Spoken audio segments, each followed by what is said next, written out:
বাঙালির বসন্ত উৎসবের নানা আয়োজন বন্দরনগরী চট্টগ্রামে। কাল সকাল থেকেই ডিসি হিল, পতেঙ্গা, ওয়াসিম আকরাম পার্ক সহ বিভিন্ন জায়গায় প্রাণের এই উৎসবে মেতে উঠবে ছোট থেকে শুরু করে সব বয়সের মানুষ। আজও চলছে কোনো কোনো জায়গায় বসন্তের উৎসব। একই দিনে বিশ্ব ভালোবাসা দিবস থাকায় ফুল বিকিকিনির হিড়িক পড়েছে চট্টগ্রামে। নানা ফুলে সাজিয়ে রেখেছে দোকানগুলো।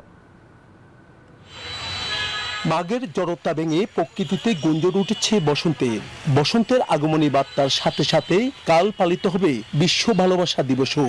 আজও বিভিন্ন শিক্ষা প্রতিষ্ঠানের কোমলমতি শিক্ষার্থীদের নিয়ে মেতে উঠেছে বসন্ত উৎসবে।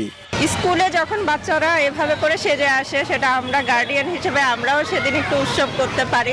সো সবকিছু মিলে অনেক আনন্দের দিনটা আসলে আমাদের জন্য। বিশ্ব ভালোবাসা দিবস মানে তো শুধু প্রেমিক আছে এমনটা না, মা বাবাকেও আমরা খুব ভালোবাসি, ভাই বোন আছে, সবার জন্য এই ভালোবাসা দিবসটা। বসন্ত ভালোবাসা দিবস উদযাপনে প্রস্তুত চট্টগ্রামের বিনোদন কেন্দ্র, হোটেল, রেস্টুরেন্ট ও বিনোদন পার্কগুলো। দিনটিকে রাঙাতে বাহারি ফুলের পসরা সাজিয়েছে ফুলের দোকানেও। সবচেয়ে বেশি বাহারি ফুলের সমাগম হয়েছে নগরীর চারাগি পাহাড়ের ফুলের দোকানগুলোতেই। তাই ফুলের প্রতি আকর্ষণ বেড়েছে সবার। ফুলের দাম আরেকটু কমানো হতো তাহলে একটু ভালো হতো আর কি। বসন্ত উৎসব ছিল, আমাদের স্কুলে পিঠা উৎসব ছিল। বসন্ত উৎসব তো আমাদের বাঙালির একটি নিজস্ব ঐতিহ্য, সংস্কৃতি। ফুল ব্যবসায়ীরা বলছেন, প্রতি বছর এই দিনগুলোতে ফুলের ব্যবসা জমজমাট থাকলেও গত বছরের তুলনায় এই বছর এই ব্যস্ততা কম। তবু বসন্ত ভালোবাসা দিবসকে ঘিরে ফুল বিক্রির আশায় বুক বেঁধেছেন ফুল ব্যবসায়ীরা।